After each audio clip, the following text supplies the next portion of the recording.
ओम श्री गणेशाय नमः। ओम नमः शिवाय। योग मार्ग के विघ्न, सिद्धि सूचक उपसर्ग तथा पृथ्वी से लेकर बुद्धि तत्व पर्यंत ऐश्वर्य गुणों का वर्णन। शिव शिवा के ध्यान की महिमा। उपमन्यु कहते हैं, श्री कृष्ण आलस्य, तीक्ष्ण व्याधियाँ, प्रमाद, स्थान संशय, अनवस्थित चित्तता, अश्रद्धा, भ्रांति दर्शन, दुख, दौर मनस्य और विषय लोलुपता, ये 10 योग साधन में लगे हुए पुरुषों के लिए योग मार्ग के विघ्न कहे गए हैं। योगियों के शरीर और चित्त में जो आलसता का भाव आता है, उसी को यहाँ आलस्य कहा गया है। वात, पित्त और कफ, इन धातुओं की विषमता से जो दोष उत्पन्न होते हैं, उन्हीं को व्याधि कहते हैं। कर्म दोष से इन व्याधियों की उत्पत्ति होती है। असावधानी के कारण योग के साधनों का न हो पाना प्रमाद है। यह है या नहीं है, इस प्रकार उभय कोटि से आक्रांत हुए ज्ञान का नाम स्थान संशय है। मन कहीं स्थिर न होना ही अनवस्थित चित्तता, चित्त की अस्थिरता है। योग मार्ग में भाव रहित, अनुराग शून्य जो मन की वृत्ति है, उसी को अश्रद्धा कहा गया है। विपरीत भावना से युक्त बुद्धि को भ्रांति कहते हैं। दुख कहते हैं कष्ट को। उसके 3 भेद हैं, आध्यात्मिक, आदि भौतिक और आदि दैविक। मनुष्यों के चित्त का जो अज्ञान जनित दुख है, उसे आध्यात्मिक दुख समझना चाहिए।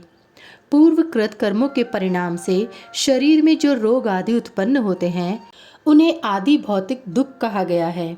विद्युतपात, अस्त्र शस्त्र और विष आदि से जो कष्ट प्राप्त होता है, उसे आदि दैविक दुख कहते हैं।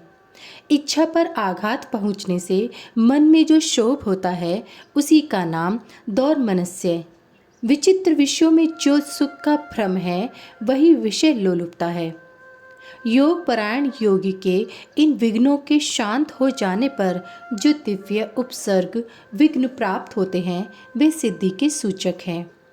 प्रतिभा, श्रवण, वार्ता, दर्शन, आस्वाद और वेदना, ये 6 प्रकार की सिद्धियां ही उपसर्ग कहलाती हैं, जो योग शक्ति के अव्यय में कारण होती हैं। जो पदार्थ अत्यंत सूक्ष्म हो, किसी की ओट में हो, भूतकाल में रहा हो, बहुत दूर हो अथवा भविष्य में होने वाला हो, उसका ठीक ठाक प्रतिभास ज्ञान हो जाना प्रतिभा कहलाता है। सुनने का प्रयत्न न करने पर भी संपूर्ण शब्दों का सुनाई देना श्रवण कहा गया है। समस्त देहधारियों की बातों को समझ लेना वार्ता है। दिव्य पदार्थों का बिना किसी प्रयत्न के दिखाई देना दर्शन कहा गया है। दिव्य रसों का स्वाद प्राप्त होना आस्वाद कहलाता है। अंतःकरण के द्वारा दिव्य स्पर्शों का तथा ब्रह्मलोक तक के गंधादि दिव्य भोगों का अनुभव वेदना नाम से विख्यात है। सिद्ध योगी के पास स्वयं ही रत्न उपस्थित हो जाते हैं और बहुत सी वस्तुएं प्रदान करते हैं। मुख से इच्छा अनुसार नाना प्रकार की मधुर वाणी निकलती है। सब प्रकार के रसायन और दिव्य औषधियाँ सिद्ध हो जाती हैं। देवांगनाएं इस योगी को प्रणाम करके मनोवांछित वस्तुएं देती हैं। योग सिद्धि के एक देश का भी साक्षात्कार हो जाए तो मोक्ष में मन लग जाता है। यह मैंने जैसे देखा या अनुभव किया है, उसी प्रकार मोक्ष भी हो सकता है। कृशता, स्थूलता, बाल्यावस्था, वृद्धावस्था, युवावस्था, नाना जाति का स्वरूप, पृथ्वी, जल, अग्नि और वायु, इन 4 तत्वों के शरीर को धारण करना, नित्य अपार्थिव एवं मनोहर गंध को ग्रहण करना, ये पार्थिव ऐश्वर्य के 8 गुण बताए गए हैं। जल में निवास करना, पृथ्वी पर ही जल का निकल आना, इच्छा करते ही बिना किसी आतुरता के स्वयं समुद्र को भी पी जाने में समर्थ होना, इस संसार में जहाँ चाहे वहीं जल का दर्शन होना, घड़ा आदि के बिना हाथ में ही जल राशि को धारण करना, जिस विरस वस्तु को भी खाने की इच्छा हो उसका तत्काल सरस हो जाना, जल, तेज और वायु, इन 3 तत्वों के शरीर को धारण करना तथा देह का फोड़े, फुंसी और घाव आदि से रहित होना। पार्थिव ऐश्वर्य के 8 गुणों को मिलाकर ये 16 जलीय ऐश्वर्य के अद्भुत गुण हैं। शरीर से अग्नि को प्रकट करना, अग्नि के ताप से जलने का भय दूर हो जाना, यदि इच्छा हो तो बिना किसी प्रयत्न के इस जगत को जलाकर भस्म कर देने की शक्ति का होना, पानी के ऊपर अग्नि को स्थापित कर देना, हाथ में आग धारण करना, सृष्टि को जलाकर फिर उसे ज्यों का त्यों कर देने की क्षमता का होना, मुख में ही अन्न आदि को पचा लेना तथा तेज और वायु दो ही तत्वों से शरीर को रच लेना, ये 8 गुण जलीय ऐश्वर्य के उपर्युक्त 16 गुणों के साथ 24 होते हैं। ये 24 तेजस ऐश्वर्य के गुण कहे गए हैं। मन के समान वेगशाली होना, प्राणियों के भीतर क्षण भर में प्रवेश कर जाना, बिना प्रयत्न के ही पर्वत आदि के महान भार को उठा लेना, भारी हो जाना, हल्का होना, हाथ में वायु को पकड़ लेना, अंगुली के अग्रभाग की चोट से भूमि को भी कंपित कर देना, एकमात्र वायु तत्व से ही शरीर का निर्माण कर लेना, ये 8 गुण तेजस ऐश्वर्य के 24 गुणों के साथ 32 हो जाते हैं। विद्वानों ने वायु संबंधी ऐश्वर्य के ये ही 32 गुण स्वीकार किए हैं। शरीर की छाया का न होना, इंद्रियों का दिखाई न देना, आकाश में इच्छा अनुसार विचरण करना, इंद्रियों के संपूर्ण विषयों का समन्वय होना, आकाश को लांघना, अपने शरीर में उसका निवेश करना, आकाश को पिंड की भांति ठोस बना देना और निराकार होना, ये 8 गुण अग्नि के 32 गुणों से मिलकर 40 होते हैं। ये 40 ही वायु संबंधी ऐश्वर्य के गुण हैं। यही संपूर्ण इंद्रियों का ऐश्वर्य है। इसी को इंद्र एवं आंबर आकाश संबंधी ऐश्वर्य भी कहते हैं।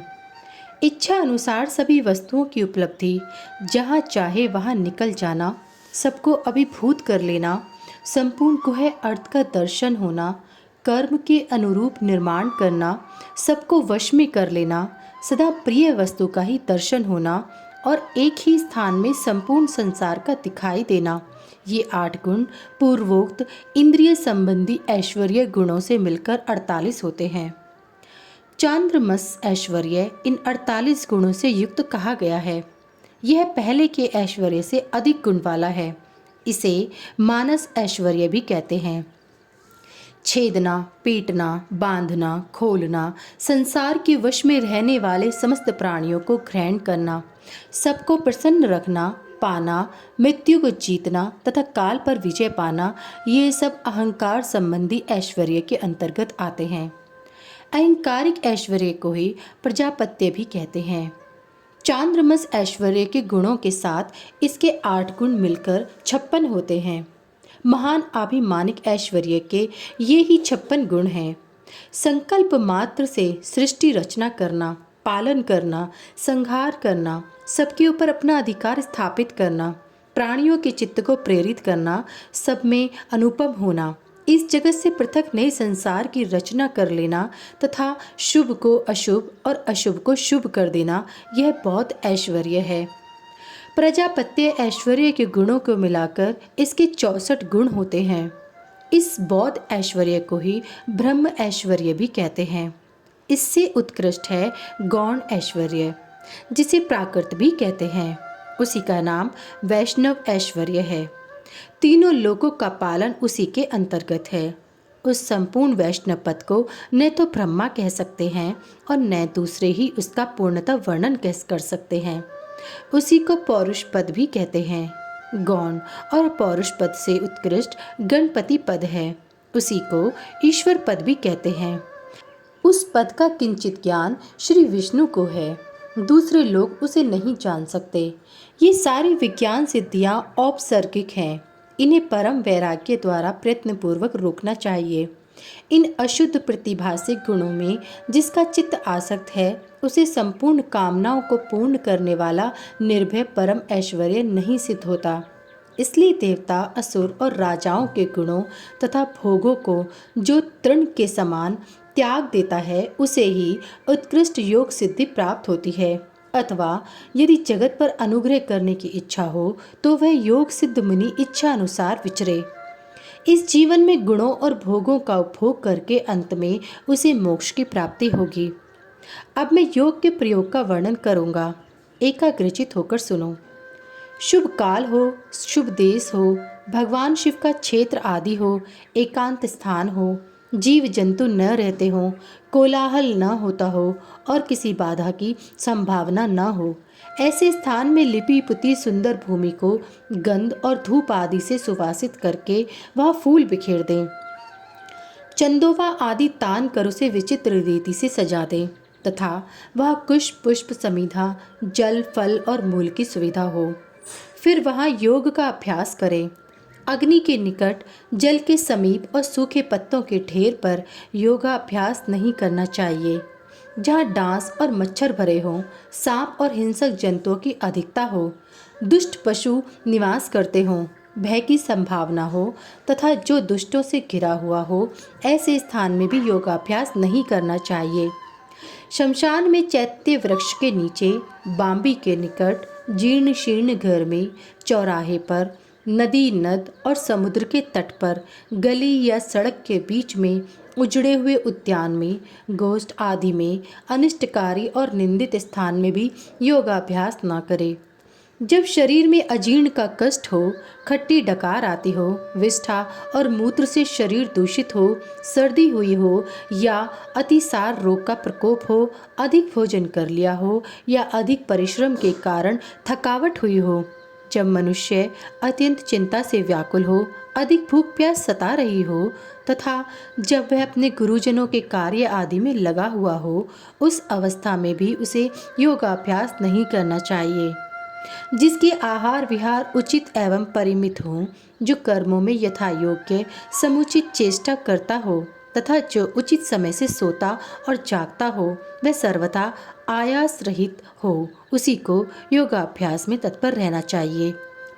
आसन मुलायम, सुंदर, विस्तृत, सब ओर से बराबर और पवित्र होना चाहिए। पद्मासन और स्वास्तिकासन आदि जो यौगिक आसन हैं, उन पर भी अभ्यास करना चाहिए।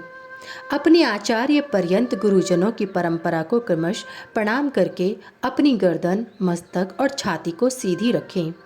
ओठ और नेत्र अधिक सटे हुए न हों, सिर कुछ कुछ ऊंचा हो। दांतों से दांतों का स्पर्श न करें। दांतों के अग्रभाग में स्थित हुई जीवा को अविचल भाव से रखते हुए एड़ियों से दोनों अंडकोशों और प्रजनन इंद्रियों की रक्षा पूर्वक दोनों जांघों के ऊपर बिना किसी यत्न के अपनी दोनों भुजाओं को रखें। फिर दाहिने हाथ के पृष्ठभाग को बाएं हाथ की हथेली पर रखकर धीरे से पीठ को ऊंची करें और छाती को आगे की ओर से सुस्थिर रखते हुए नासिका के अग्रभाग पर दृष्टि जमाएं। अन्य दिशाओं की ओर दृष्टिपात न करें। प्राण का संचार रोककर पाषाण के समान निश्चल हो जाए। अपने शरीर के भीतर मानस मंदिर में हृदय कमल के आसन पर पार्वती सहित भगवान शिव का चिंतन करके ध्यान यज्ञ के द्वारा उनका पूजन करें। मूलाधार चक्र में, नासिका के अग्रभाग में, नाभि में, कंठ में, तालू के दोनों छिद्रों में, बाहों के मध्य भाग में, द्वार देश में, ललाट में या मस्तक में शिव का चिंतन करें।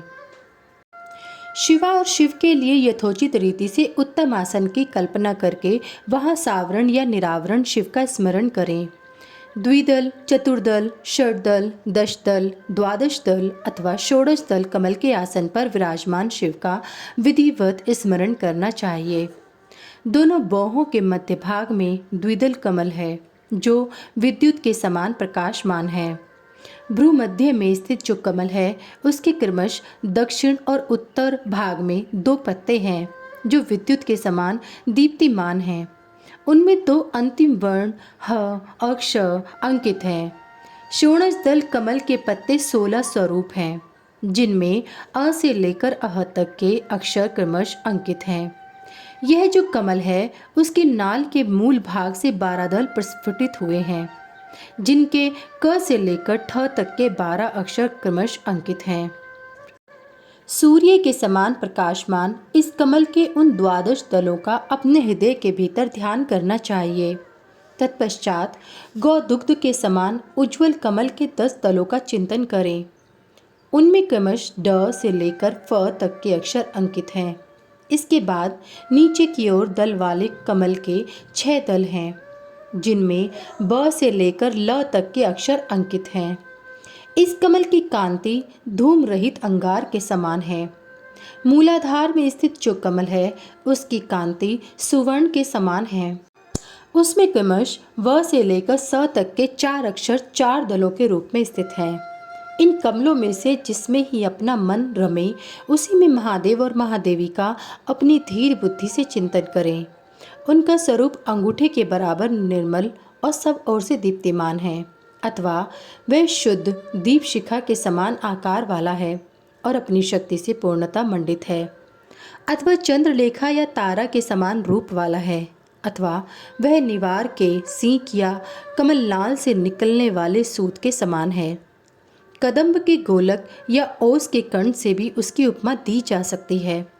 वह रूप पृथ्वी आदि तत्वों पर विजय प्राप्त करने वाला है। ध्यान करने वाला पुरुष जिस तत्व पर विजय पाने की इच्छा रखता हो, उसी तत्व के अधिपति स्थूल मूर्ति का चिंतन करें।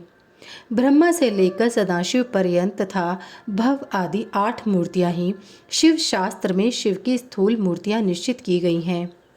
मुनीश्वरों ने उन्हें घोर, शांत और मिश्र 3 प्रकार की बताया है। फल की आशा न रखने वाले ध्यान कुशल पुरुषों को इनका चिंतन करना चाहिए। यदि घोर मूर्तियों का चिंतन किया जाए तो वे शीघ्र ही पाप और रोग का नाश करती हैं। मिश्र मूर्तियों में शिव का चिंतन करने पर चिरकाल में सिद्धि प्राप्त होती है, और सौम्य मूर्ति में शिव का ध्यान किया जाए तो सिद्धि प्राप्त होने में न तो अधिक शीघ्रता होती है और न अधिक विलंब ही। सौम्य मूर्ति में ध्यान करने से विशेषतः मुक्ति, शांति एवं शुद्ध बुद्धि प्राप्त होती है। क्रमश सभी सिद्धियां प्राप्त होती हैं, इसमें संशय नहीं है। अध्याय 38 समाप्त। सभी वेद और पुराण सुनने के लिए हमारे इस चैनल को सब्सक्राइब करें और सभी वीडियो को लाइक करें। अगर मुझसे पढ़ने में कोई त्रुटि हो गई हो तो कृपया मुझे क्षमा करें और कमेंट में हर हर महादेव लिखना ना भूलें। भगवान भोलेनाथ की कृपा आप सब पर सदैव बनी रहे। हर हर महादेव। जय भोलेनाथ।